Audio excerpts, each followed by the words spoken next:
నమస్కారం హరీష్ గారు. నమస్తే అండి. సార్ అంటే రిలేషన్‌లో గొడవలు అనేవి కామన్. ఎంత గొడవ పడినా భార్యాభర్తలు కలిసి ఉండాలి అంటారు. కానీ ఒక్కొక్కసారి గొడవ అయినప్పుడు భార్య అనేవాళ్ళు వాళ్ళ హస్బెండ్‌ని కొంచెం ఫిజికల్‌గా దూరం పెట్టడం జరుగుతది. అంటే వీటి వల్ల రిలేషన్‌లో ఏదైనా ప్రాబ్లమ్ వస్తదా అండి? భార్యాభర్తల మధ్యలో ఫిజికల్ ఇంటిమసీ కానీ లేకపోతే they are called emotional bondings. ఎప్పుడు దగ్గర రాగానే పక్కన జరిగి కూర్చుంటారు, లేకపోతే వాళ్ళు వచ్చి పక్కన కూర్చుని ఇట్లా చేపట్టుకోగానే జరిగి వెళ్ళిపోతుంటారు. దిస్ వే చాలా గ్యాప్ క్రియేట్ అయిపోతుంది వైఫ్ అండ్ హస్బెండ్ మధ్యలో. ఇది ఎంతోమంది రెగ్యులర్గా చేసి అదేదో చాలా మేము చాలా టాక్టికల్గా డీల్ చేస్తున్నాము అని ఫీల్ అవుతారు. బట్ అది ఎప్పటికీ సమస్యగానే మారుతుంది. Once they are separate, other person enter అవ్వడానికి లైఫ్లోకి ఛాన్సెస్ ఎక్కువగా ఉంటాయి. Because these are all emotional physical needs అనేవి హ్యూమన్ బేసిక్ ఇన్స్టింక్ట్స్లో భాగం. దాన్ని ఒక గుడ్ పొజిషన్లో ఉంచేయాలి. దాన్ని ఎంత బ్యాడ్గా మార్చుకుంటే అవి ఎంత బ్యాడ్గానే తీసుకెళ్ళగలుగుతాయి. బికాజ్ ఇలాంటివన్నీ they are chemical derived, and ఆ కెమికల్ ఎంత గట్టిగా గుంజుతుందంటే ఏ తప్పు చేయడానికైనా వెనకాడు మనిషి. ఓకే, అండ్ అది కొంత ప్రొలాంగ్డ్ పీరియడ్గా ఉంటే ఎలాంటి తప్పైనా దాని కారణంగానే జరిగింది అని మా దగ్గరికి ఈ మధ్య ఈ టాపిక్ మనం ఎంచుకోవడానికి గల కారణము, మా దగ్గరికి ఈ మధ్య ఎన్నో నెంబర్ ఆఫ్ కేసెస్. నేను మాట్లాడడానికి ట్రై చేశాను, తనే వెళ్ళిపోయింది, దూరం వెళ్ళిపోయింది. సో నాకు అవసరం ఏంటి? ఇంకేం చేయాలి భార్య నాకు, ఇంకేం చేయాలి భర్త నాకు? ఏమైనా వంట పని మనిషి పెట్టుకుంటా, లేకపోతే ఇల్లు తుడవడమా ఇంకోళ్ళు పెట్టుకుంటా. నేను భార్య అనుకున్న దానికి నాకు అవసరం ఉన్నప్పుడు తల అలా చేస్తున్నందుకు గాను నేను ఇంకేం చేయాలి, what else I should do అనే దగ్గర స్టార్ట్ అయ్యి ఏమి చేసినా దానికే తీసుకొస్తారు.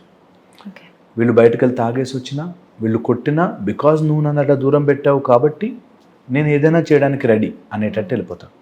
అది ఎంత దూరం పెడుతుందంటే ఎమోషనల్గా ఫిజికల్గా డ్రైన్ అయిపోతారు టోటలీ.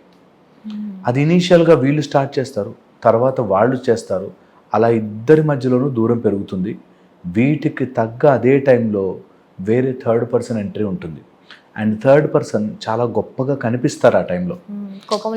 కోపంలో ఉన్నప్పుడు, మనకి నచ్చకుండా ఉన్నప్పుడు అవతల వాళ్ళు ఎంత హ్యాపీగా ఉన్నారో చూసావా, వాళ్ళు ఎంత బాగున్నారో చూసావా, నాకు అలాంటి భార్య లేదే, నాకు అలాంటి భర్త లేడే అనే దాంట్లోకి వెళ్ళిపోతారు.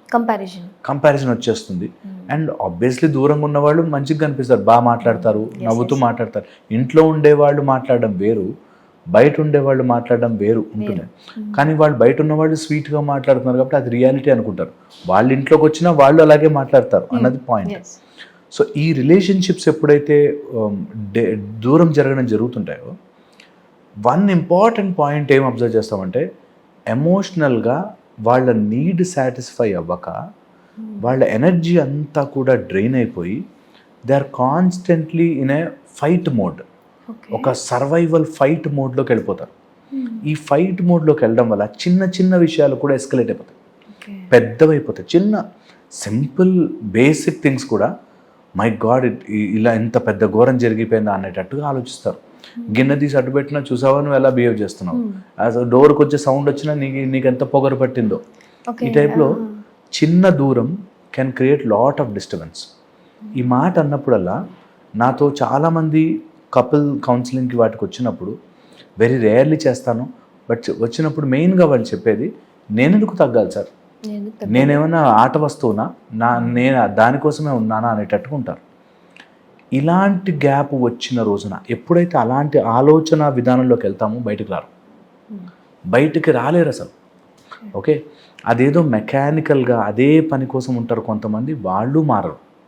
సో బేసిక్గా వాళ్ళిద్దరి మధ్యలో బాండింగ్ పెరగడానికి ఆ టైం గడవడము అండ్ అయిపోయినవి చేదు అనుభవాలన్నింటినీ దూరం పెట్టేయడము నేర్చుకోవాలి. ఇది ఎవరి కోసం? మన కుటుంబం కోసం, మన ఫ్యామిలీ కోసం. ఎప్పుడైనా ఏదైనా జరిగింది ఇష్యూ, నేను ఒక కపుల్ని చూశాను, ఏదో ఫంక్షన్కి వెళ్తే వాళ్ళు ఎవరో ఈయన సరిగ్గా ట్రీట్ చేయలేదు. ఈమె తప్పు లేదు అందులో, అప్పటికి సారీ చెప్పింది లేదండి, వాళ్ళతో మాట్లాడించింది, అయినా నువ్వు వాళ్ళకే సపోర్ట్ చేస్తున్నావు నేను చూశాను అని చెప్పి గొడవ ఉంటుంది. ప్రతి ఇంట్లో ఇట్లాంటి కామన్ గొడవ ఉంటుంది, నువ్వు నన్ను పట్టించుకోలేదు అనేది ఉంటుంది. ఇలా ఆలోచించే వాళ్ళకి ఈ పట్టించుకోవడం అనే ఒక రోగం ఉంటుంది. వీళ్ళకి నన్ను ఎందుకు పట్టించుకోలేను, ఏం పట్టించుకోవాలరా బాబు, వెళ్ళు తిను వచ్చిరా ఏమవుతుంది, అలా ఉండదు వాళ్ళకి. అసలు నన్ను అంత ఇన్సల్ట్ చేస్తే నేను ఎలా ఉండాలి, పోనీ అక్కడ వాళ్ళు ఎవరో ఇన్సల్ట్ చేశారు కదా, ఇక్కడ నీ కుటుంబాన్ని నాశనం చేసుకుంటే ఏమొస్తుంది అనే సింపుల్ పాయింట్ ఆలోచించరు. సరే వాళ్ళు ఎవరో ఇన్సల్ట్ చేస్తారు, మీ వైఫ్ కూడా వాళ్ళకే సపోర్ట్ చేసేసింది అనుకుందాం, కానీ ఇక్కడ నీ లైఫ్ని నీ కుటుంబాన్ని పాడి చేసేసుకుంటే ఆ రోజు జరిగిన సీన్ మానుతుందా? ఇంత కామన్ సెన్స్ లేకుండా బిహేవ్ చేస్తారు కొంతమంది. అయిపోయిన దాని గురించి సొంత కుటుంబాన్ని, సొంత భార్యని, సొంత పిల్లల దగ్గర కూడా నువ్వు డ్యామేజ్ అయిపోతున్నావు అన్న విషయం అర్థం కాదు. దీనికి తోడు అవతల వాళ్ళు కూడా తగ్గరు, అంత పొగరెందుకు ఇంత పొగరెందుకు అన్నట్టు వాళ్ళు కూడా మసాలాలు యాడ్ చేస్తారు. దాంతో కంప్లీట్గా డిజాస్టర్స్ అయిపోతుంది. వీళ్ళు స్లోగా ఫిజికల్గా దూరం అవుతారు, ఒక రూమ్లో ఇంకో రూమ్లో పడుకోవడం స్టార్ట్ చేస్తారు. స్లోగా వాళ్ళిద్దరి ఫోన్లలోకి వేరే వాళ్ళు వస్తారు. అక్కడి నుంచి స్టోరీ కంటిన్యూస్. ఎన్ని చూస్తున్నామో ఈ రోజుల్లో, ఎంతమందిని చూస్తున్నాము ఈ రోజుల్లో. సో దూరం పెట్టడం అనేది ఏ సమస్యకి సొల్యూషన్ కాదు. కూర్చొని మాట్లాడుకోవాలి, ఈగోస్ పక్కన పెట్టి ఇది మన కుటుంబం, మనం హ్యాపీగా ఉందాం, అయిపోయినది వదిలేద్దామంటే తప్ప నేనెందుకు తగ్గాలి అంటే నేనెందుకు తగ్గాలి, చూసావా అలా మాట్లాడుతున్నాం, చూసావా ఇలా మాట్లాడుతున్నాం అనే దాంట్లోనే కొట్లాడుకుంటారు. చిన్న చిన్నవి కాస్త చాలా పెద్దగా చేసుకుంటారు. మా దగ్గరకు వచ్చిన వాళ్ళు నేను ఎప్పుడు చూస్తుంటాను, కౌన్సిలింగ్కి వస్తారు, నేను ఇట్లాగే ఉంటా, నీకు దమ్ముంటే నన్ను మార్చుకో అనేటట్టు ఛాలెంజ్ వేస్తారు. మేం మారం, నేను ఎలా బయటకు వస్తానండి, ఆ మాట అంటే నేను ఎలా వస్తానండి అని ఉంటారు. అక్కడ ఎలా అవుతుందంటే ఎంత ప్రయత్నము చేసినా వాళ్ళు ఆ థాట్ నుంచి బయటకు రారు. దానివల్ల కుటుంబం నాశనం అవుతుందని గుర్తించరు. దానికి వెంటనే వ్యసనాలు వస్తాయి, వెంటనే వేరే వాళ్ళు వస్తారు, వెంటనే కోపం పెరుగుతుంది, అది బిజినెస్లో చూపిస్తారు, జాబ్లో చూపిస్తారు, అన్ని రకాలుగా డ్యామేజ్ అవుతారు. ఇది ఇద్దరూ అర్థం చేసుకోవాలట, వైఫ్ అండ్ హస్బెండ్ ఇద్దరూ అర్థం చేసుకుని ఫిజికల్గా మనిషిని దూరం పెట్టినంత మాత్రాన సమస్యలు మాయమైపోవు, పెరుగుతాయి. పాయింట్ అర్థం కావాలి. లేనన్ని రోజులు మాలాంటి వాళ్ళు మేబీ బాగా డబ్బులు చేసుకుంటారేమో కానీ వాళ్ళ కుటుంబం బాగుపడదు. నా మాటగా విని ఎవరైనా ఈ వీడియో చూస్తూ బై ఛాన్స్ అలాంటిది వెళ్తే వదిలిపెట్టేయండి. కొంత ఓపిక పడితే అన్నీ సర్దుకుంటాయి. అట్లీస్ట్ ఒక 2-3 years వాళ్ళు ఏమైనా అన్నా పట్టించుకోకండి. కొన్ని రోజులు అలా ఎంత చేసినా మేము సర్దుకోవాలండి అంటారు. వినకండి, నువ్వు విని దాన్ని అడ్జస్ట్ అయ్యి అంత బాధ లేదు, అసలు పట్టించుకోదు కొన్ని విషయాలు. దే ఆర్ లైక్ దట్, అంతే. అప్పుడే కాపురాలు బాగుంటాయి, లేకపోతే ఏదో రకంగా డ్యామేజ్ అవుతూ ఉంటాయి. ఛాన్సెస్ చాలా ఎక్కువ డ్యామేజ్ అయ్యేవి. అబ్సల్యూట్లీ. సరే, ఇప్పుడు మీరు అన్నారు కదా కొంచెం పట్టించుకోకండి అంటున్నారు కదా, అలా పట్టించుకోకుండా ఉంటే నిజంగా ప్రాబ్లమ్ సాల్వ్ అవుతుందా? అట్లీస్ట్ పెరగకుండా ఉంటాయి. నేను అనేది ఏంటంటే ప్రాబ్లం సాల్వ్ అవ్వాలి అనే ప్రయత్నంలో ఎవరు కరెక్ట్ అనేది వచ్చేస్తుంది. నువ్వు ఎందుకు దూరం పెట్టావంటే నువ్వు అప్పుడు అలా బిహేవ్ చేసావు కదా అని వస్తుంది ఆటోమేటిక్గా. ఎవరు సడన్గా మాయమైపోయి వెళ్ళిపోరు. అప్పుడు నువ్వు అలా చేసావు కాబట్టి ఇది, ఇప్పుడు నువ్వు ఇలా అంటున్నావు కాబట్టి ఇది, ఇలా చేస్తున్నావు కాబట్టి ఇది, అలా అన్నిటికీ వాళ్ళే ముడి పెట్టుకుంటారు. దానివల్ల సఫర్ అవుతారు. సో నా పాయింట్ ఈస్, కొంత గ్యాప్ ఇస్తే ఆ ఎమోషన్ బయటకు వెళ్ళిపోతే then everything will be normal again. ఆ ఎమోషన్లో అన్న మాటలు ఇంకా పెరుగుతాయి, పెద్దపోతాయి, అది గుర్తుపెట్టుకోవాలి. సార్, ఇప్పుడు కొంచెం ఎమోషనల్ గ్యాప్ గురించి మాట్లాడు కదా సార్. ఇప్పుడు మనం మామూలుగా ఓకే మాట్లాడుకుంటే గొడవలు అవుతున్నాయి, ఎందుకు మాట్లాడాలి? ఇప్పుడు మాట్లాడుకోకుండా ఉంటే కూడా అది ప్రాబ్లమే కదా. సో కూర్చొని మాట్లాడాలంటే వాళ్ళ బ్రెయిన్ని ఎట్లా సెట్ చేసుకోవాలి? నేను అంటున్నది ఎమోషనల్గా డిస్కనెక్ట్ అవ్వమన్నాను కానీ మాట్లాడుకోవద్దు అని చెప్పట్లే. మాట్లాడుకోవాలి, అన్నీ నార్మల్గా ఉండాలి. ఆ పాయింట్ వచ్చి నీకు కోపం వస్తున్నప్పుడు ఆ పాయింట్ వల్ల నేను ఇక్కడ గెలిచిన లైఫ్లో ఓడిపోతాను అనే చిన్న గ్యాప్ తీసుకురావాలి. సో ఇప్పుడు నాకు ఒక సీన్ జరిగి కోపం వచ్చింది, వైఫ్కి ఆ మాట చెప్తే కోపం వస్తుంది, అదే చెప్తా, తను అదే ఒప్పుకుంటేనే నన్ను గుర్తించాలి. ఫర్ ఎగ్జాంపుల్ చెప్తాను, ఒక అతనికి వాళ్ళ వైఫ్ వాళ్ళ సైడ్ తరఫున ఏదో ఫంక్షన్ ఉంది, కంపల్సరీ వెళ్ళాలి అన్నట్టు. అతను అన్నీ ప్లాన్ చేసుకున్నాడు కూడా. ఆ రోజు ఆఫీస్లో ఏదో ప్రాజెక్ట్ పడింది, జెన్యూన్గా ప్రాజెక్ట్ పడింది. ఓకే, కింద కార్లోనే కూర్చున్నాడు, వీళ్ళ ఫంక్షన్ అవుతుంది, వెళ్ళాడు, కలిసాడు, కింద కార్లో వచ్చి సిస్టంలో ఏదో వాళ్ళు ఆన్లైన్ ఉంటారు కదా అట్లా అంతా అక్కడ ఉన్నంతసేపు నార్మల్గా ఉండే. ఇంటికి వచ్చాక స్టార్ట్ అయింది గొడవ. నువ్వు కావాలని కూర్చున్నావు, కావాలని మా వాళ్ళని ఇగ్నోర్ చేయడానికి కూర్చున్నావు. అలా అన్నప్పుడు నిజంగా ఆయనకు ఆ ఇంటెన్షన్ లేకపోయినా మరి అప్పుడు మీ వాడు కూర్చోలేదా అని పాయింట్ వస్తుంది. స్టార్ట్ చేస్తారు. ఓకే. అక్కడ ఉండదు సీన్, కానీ సీన్ తయారవుతుంది. అక్కడి నుంచి గొడవలు పడడం స్టార్ట్ చేస్తారు. ఇలాగా మాట్లాడుకునేటప్పుడు వాళ్ళని గుచ్చే మాటలు మాట్లాడకుండా ఉండుంటే బాగుండేది, ఎవ్రీవన్ మిస్డ్ యూ అనేది వేరుంటుంది. ఓకే, మీ వాళ్ళు ఉంటే నేను అలా కింద కూర్చుని ఉంటే మీ బావమరిది వచ్చి మా పలకరించలేదు, వీళ్ళు వచ్చి పిలవలేదు అనే దాంట్లో కూడా గొడవ పడతారు, మాట పెరిగిపోతుంది. సో అందుకని ఎప్పుడైనా మనకి నచ్చని మాటని మనం ఫస్ట్ ప్రపోజ్ చేయకూడదు. అట్లీస్ట్ ఆ మాట్లాడుకునే టైంలో అయిపోయింది, ఇప్పుడు ఏం చెయ్యొచ్చు, what best we can do. Okay, నీకు అది నచ్చలేదు, అది అయిపోయింది, ఇప్పుడు ఏం చేయమంటాం, ఏమైనా మారే ప్రయత్నం చేద్దామా.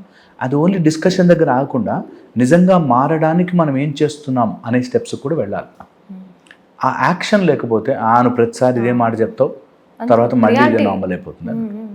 సో అందుకని ఏదైనా మాట ఇస్తే డూయబుల్. సడన్గా నువ్వు గౌతమ్ బుద్ధుడు వైపు అంటే కుదరదు. ఒక ఎగ్జాంపుల్ చెప్తాను, చాలా క్లాసికల్ ఎగ్జాంపుల్. ఒక వైఫ్కి వాళ్ళ హస్బెండ్ వేరే అమ్మాయిలు వేరే పార్టీలోకి వెళ్ళినప్పుడు వేరే అమ్మాయిని చూస్తే వాళ్ళతో ఎక్కువ క్లోజ్గా మాట్లాడతాడు, వాళ్ళతో జోకులు వేస్తాడు, వాళ్ళతో బాగా నవ్వుతూ మాట్లాడు. నా దగ్గర అంతా ఫ్రీగా నవ్వుతూ మాట్లాడలేదు. చాలా వైఫ్కి ఇదే ప్రాబ్లం. బయట చాలా స్వీట్గా ఉంటారు, నా దగ్గర ఎందుకు ఇట్లా బిహేవ్ చేస్తున్నారు. అబ్సల్యూట్లీ. సి ఎప్పుడు కూడా అంతే తెలుసా, బయట ఫ్రెండ్స్ దగ్గర ఒకలా ఉంటారు, పేరెంట్స్ దగ్గర ఒకలా ఉంటారు. అది హ్యూమన్ టెండెన్సీ. వేర్ మన క్లోజ్ అయిపోయి ఎవ్రీడే చూసే మొహాలు బోర్ కొడతారు. అందుకని వాళ్ళ దగ్గర నేను రోజు వీళ్ళ దగ్గర పర్ఫామ్ చేసేది ఏంటి అన్నట్టు యాక్టింగ్ అవసరం లేదు. వాళ్ళ దగ్గర యాక్టింగ్ చెయ్యాలి, తప్పదు. కానీ కొంతమంది ఓవర్ ద బోర్డ్ వెళ్ళి అతిగా స్వీట్గా మాట్లాడడానికి ట్రై చేసే అబ్బాయిలు ఉంటారు. సో అవి విషయం నచ్చదు, అక్కడ గొడవ అవుతుంది. నువ్వు వాళ్ళతో ఎందుకు స్వీట్గా వెళ్తావు, వాళ్ళతో ఎందుకు బాగా మాట్లాడతావు, వాళ్ళ నెంబర్ ఎందుకు తీసుకున్నావు, ఆ అమ్మాయితో నీకేం పని, ఇలా వస్తాయి. వచ్చినప్పుడు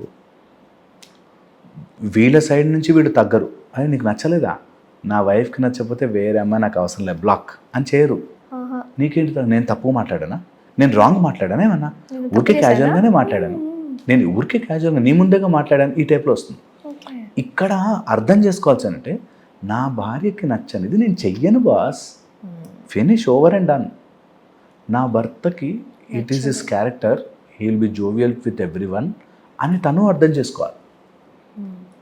ఈ గ్యాప్ లేక నువ్వెందుకు మాట్లాడతావు, నేను ఎందుకు మాట్లాడకూడదు అనే ఫైట్లో పడిపోతావు. దీనికే తెలివి కావాలి, దట్ ఇది నా కాపురం రా, దీన్ని నేను కోల్చుకోకూడదు అనే తెలివి కావాలి. నో, నువ్వు అది మారు, నేను నమ్ముతా, నువ్వు ఇది చెయ్యి, నేను నమ్ముతా. ఇక్కడ గొడవపడి ఎంత దూరమైన వెళ్తారు. ఎంతమంది ఉన్నారో అలాగా. అండ్ ఆ అబ్బాయిలు ఎవరన్నా అమ్మాయి వస్తే వాళ్ళతో స్వీట్గా మాట్లాడుకుని ఉండలేరు, కంపల్సరీగా వాడు ఫోన్ నెంబర్ తీసుకోకుండా ఉండలేరు, చూస్తూ ఉంటారు కొంతమంది. దట్ వే రిలేషన్స్ పాడైపోతాయి. అటు పోయేది రాదు, వచ్చేది ఏమి ఉండదు. అనవసరమైన రప్చర్ ఇన్ ఫ్యామిలీ. మేబీ తెలుసుకోవాలి, లేకపోతే ఎప్పటికీ అర్థం కాదు, చాలా కష్టం అవుతుంది. Thank you so much Harish గారు.